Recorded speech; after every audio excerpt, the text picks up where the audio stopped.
My name is Salvatore Saporita, and I served in the Korean War in the combat zone. When I got home, they kept saying that the Korean War wasn't a war, it was a police action. And we kept saying, when you're when you're out in the field and somebody's shooting at you, you call that a police action? And when they're dropping bombs on you, you call that a police action? I don't. I call it war.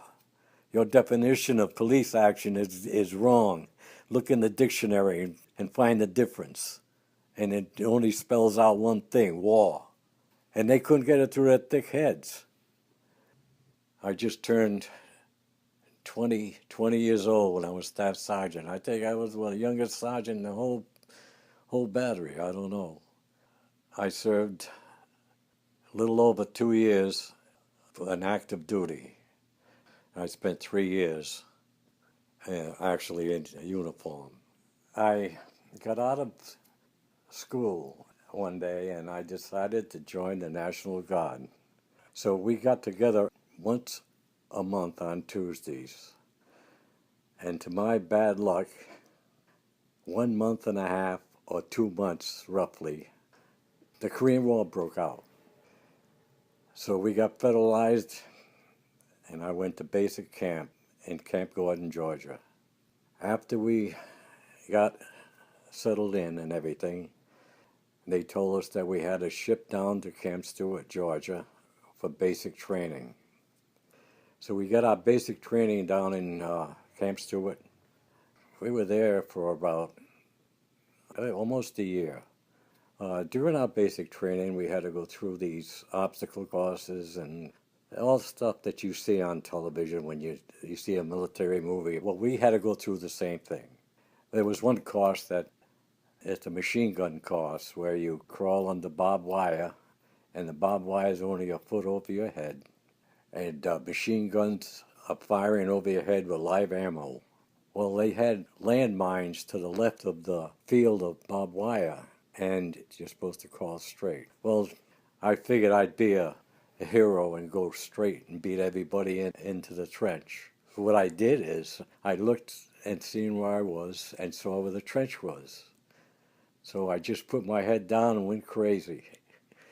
But I didn't realize I was going to the left more than to the right.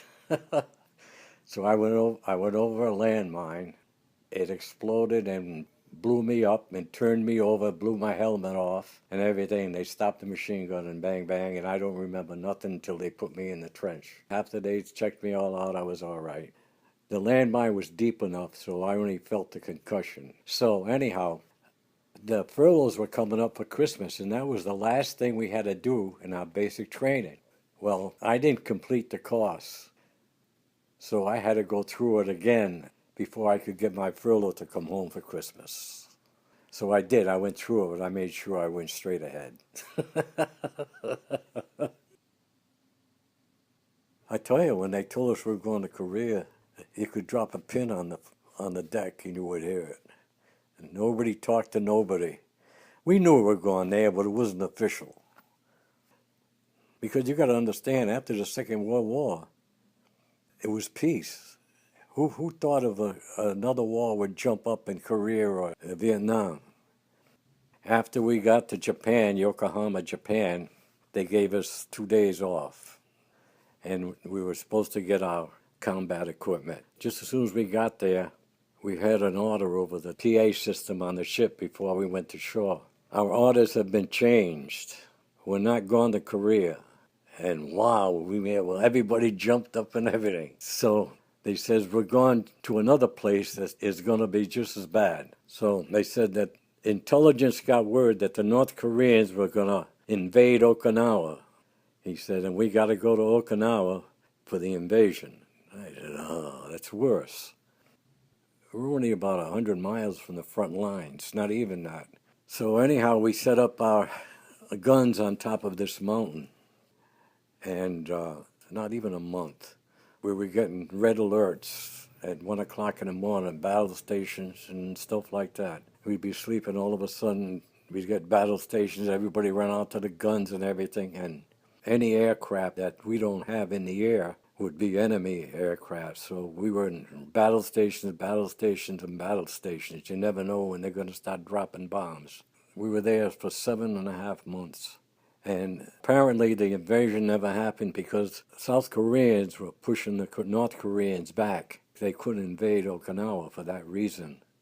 When we got back, the town of Westerly gave us a nice warm welcome.